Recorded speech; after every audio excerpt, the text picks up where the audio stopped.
Friend days பாகிஸ்தானில் ஒரு பகுதி இருக்குது. அங்கே பெல்லி மார்க்கெட் என்று அழைக்கப்படும் ஒரு மார்க்கெட் நடக்குது.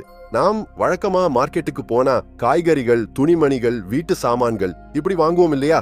ஆனா எப்போதாவது மனிதர்களை, குறிப்பா அழகான பெண்களை வாங்கி விற்கிறார்கள் அப்படின்றது கேள்விப்பட்டிருக்கிறீங்களா? ஆம், அழகான பெண்களின் மார்க்கெட் இருக்கிறது. இது எந்த பழைய கால கதையும் இல்ல. இது இன்னைக்கு நடக்கிற உண்மையான விஷயம். குறிப்பாக பாகிஸ்தானில தான் நடக்குது. அந்த பகுதியை அழகான பெண்களின் நிலம் என்று அழைக்கிறார்கள். ஆனால் அங்கே உறவுகளின் புனிதத்தை விட பணத்தின் வலிமைதான் அதிகம் செயல்படுகிறது. அதாவது பெண்களை பணம் கொடுத்து வாங்கும் வழக்கம் இருக்கிறது.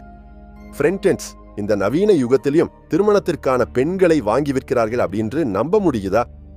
இன்னும் ஒரு அதிர்ச்சியான விஷயம் சொல்கிறேன். அதே பகுதி பத்தி. வீட்டுல யாராவது இறந்தால் என்ன ஆகும்? அழுகை, துக்கம், வேதனை நிறைந்து போகும் இல்லையா? ஆனா பாகிஸ்தான் நாட்டிலேயே ஒரு பழங்குடி இருக்குது. அங்கே சாவுக்கு யாரும் அழுவதில்லை. இறந்தவருக்கு முன்னாலே ட்ரம்ஸ் அடிக்கிறாங்க, நடனம் ஆடுகிறார்கள், வானத்தை நோக்கி துப்பாக்கி சுடுகிறாங்க. இறந்தவரின் தொப்பியில் நோட்டுகளும் சிகரெட்டுகளும் வைக்கிறார்கள். இறந்தவருக்கு விடை கொடுக்கும் போது லட்சக்கணக்கில் செலவு செய்து கொண்டாட்டம் செய்கிறாங்க அப்படின்னு நம்ப முடிகிறதா? யாதொன்னு பியாதா? இது சினிமா காட்சி இல்ல. இது சித்ராலில் உள்ள கலாஷ் பழங்குடியின் உண்மை. உங்களை நிஜமாவே ஆச்சரியப்படுத்தும், கலக்கும் உண்மை. பாகிஸ்தானின் கைப்பர் பக்திங்வா மாநிலத்தில் உள்ள சித்ரால் மாவட்டத்தில் அழகான அமைதியான பள்ளத்தாக்குகளில் ஒரு பழங்குடி வசிக்கிறது. இந்த பழங்குடி உலகத்திலிருந்து முழுவதுமாக தனியாக வாழ்க்கை நடத்துகிறது. அவர்களின் மொழி, பழக்க வழக்கங்கள், வாழ்க்கை முறை நம்முடையது அல்ல. முழுவதும் வேறு. அதுதான் கலாஷ் பழங்குடி. அவங்களுக்கு கடவுள் பற்றிய கருத்து இருக்கிறது. ஆனா தீர்க்கதரிசிகள் பற்றியோ சொர்க்கிய நூல்கள் பற்றியோ எந்த தகவலும் இல்லை. அவங்க ஒரு விசித்திரமான உலகத்துல வாழ்கிறார்கள். அவங்களின் மதத்துல ஒன்றே ஒண்ணுதான் ரொம்ப முக்கியம். அது மகிழ்ச்சி. பிறப்பு மகிழ்ச்சியாக இருந்தால் சாவும் மகிழ்ச்சிதான் என்று அவர்கள் உறுதியாக நம்புகிறார்கள். சித்ரால் பள்ளத்தாக்குகளின் கதைகளை கேட்டால் நமக்கு நூற்றாண்டுகள் பின்னோக்கி சென்றது போல், மிக பழங்காலத்திற்கு பயணம் செய்தது போல் தோன்றும். இந்த பழங்குடியில் யாராவது இறந்தால் 70 முதல் 80 ஆடுகளை அறுக்கிறார்கள். 8 முதல் 10 எருதுகளை கொள்கிறார்கள். சுற்றிலும் எல்லா இடங்களிலும் நெருப்பு மூட்டுகிறார்கள். இறைச்சி வாசனை பள்ளத்தாக்கு முழுவதும் பரவுகிறது. மது கிளாசுகள் ஒருவரிடமிருந்து ஒருவருக்கு சுற்றுகின்றன. இறந்தவருக்காக யாரும் அழுவதில்லை. மாறாக ருசியான உணவு சாப்பிட்டு முழுமையாக திருப்தி அடைகிறார்கள். சாவை பெரிய மகிழ்ச்சியாக, உற்சவமாக கொண்டாடுகிறார்கள். இறந்த உடலுக்கு சுற்றி மக்கள் கூடி ட்ரம்ஸின் அழகுக்கு நடனம் ஆடுகிறார்கள். வானத்தை நோக்கி துப்பாக்கி சூடும் அழகு மலைகளை நடுங்க வைக்கிறது. உடலின் தொப்பியில் நோட்டுகளை நிரப்புகிறார்கள். சிகரெட்டுகளை பற்ற வச்சு வைக்கிறார்கள். அவர்களின் விசித்திரமான நம்பிக்கை என்னவென்றால், இந்த உலகத்திலிருந்து போய்விட்டான் என்பதால் மகிழ்ச்சியாக, ஆனந்தமாக அனுப்ப வேண்டும். அழுது துன்பம் கொடுக்க கூடாது. பழைய காலத்துல உடலை கூண்டு பெட்டியில் வச்சு வானத்தின் கீழ் ஓபன் கிரேவியார்டில் வச்சிருந்தார்கள். ஆனால் காலம் மாறுகிறது. இப்போது புதைக்கிறார்கள். ஒரு இறுதி சடங்குக்கு எவ்வளவு பணம் செலவாகும் அப்படின்னு யோசிக்க முடியுதா? சாதாரண கலாஷ் குடும்பத்திற்கு குறைந்தது சில லட்சங்கள், சராசரியாக $8,000 வரை, சில சமயங்களில் $30,000 வரை கூட செலவாகும். ஃப்ரெண்ட்ஸ், சாவை பத்தி சொன்னேன். இப்போது அவர்களின் திருமண பழக்க வழக்கங்கள் பத்தி பேசலாம். நாம் வழக்கமா திருமணம் எப்படி செனிச்சு பண்ணிக்கிறோம், மேட்ச் பார்க்கிறோம், குடும்ப உறுப்பினர்கள் எல்லோரும் உட்கார்ந்து முடிவு எடுக்கிறோம். ஆனால் இங்கே கதை முழுவதும் வேற. முதலில் காதல் வருகிறது. பிறகு பெண்ணை நேரடியாக எலோப் செய்து அழைத்துச் செல்கிறார்கள். இது அவர்களின் நீண்டகால, நூற்றாண்டுகள் பழமையான பழக்கம். ஆண் பெண்ணை இரவு இருட்டிலோ அல்லது பகல் வெளிச்சத்திலோ தன் வீட்டிற்கு அழைத்துச் செல்கிறான். எந்த பயமும் இல்லை. பெண் வீட்டுக்கு வந்ததும் ஆணின் தந்தை ஊர் முழுவதும் சொல்லிவிடுகிறார். பெண்ணின் குடும்ப உறுப்பினர்களை அழைக்கிறார்கள். ஊரின் பெரியவர்கள் எல்லோரும் வருகிறார்கள். ஒரு வகையான கோட்டு நடக்குது. இந்த நேரத்துல முழு அமைதி நிலவுகுது. பிறகு பெண்ணிடம் ஒரு கேள்வி கேட்கிறாங்க. பலவந்தமாக அழைத்து வந்தார்களா அல்லது சொந்த விருப்பத்துடன் வந்தீரா என்று. பெண் சிரிப்புடன் ஆம் என்று சொன்ன உடனே உறவு உறுதியாகிறது. நீண்ட சடங்குகள் இல்லை, சிரமங்கள் இல்லை. ஆனால் அதுக்கு பிறகு நடக்கும் விருந்துகளை பார்க்க வேண்டும். ஆணின் குடும்பத்தின் பாக்கெட்டுகள் முழுவதும் காலியாகின்றன. திருமணத்தின் 4வது நாள் இன்னொரு ஆர்வமூட்டும் விஷயம் நடக்கிறது. பெண்ணின் மாமன் வீட்டுக்கு வருகிறார். அவரை கையில் ஏதும் இல்லாமல் திருப்பி அனுப்ப மாட்டார்கள். ஆணின் குடும்பம் அவருக்கு ஒரு முழு எருது, ஒரு துப்பாக்கி பரிசு கொடுக்கிறார்கள். இரு குடும்பங்களுக்கிடையே பரிசுகளின் பரிமாற்றம் பல நாட்கள் வரை நீடிக்கும்.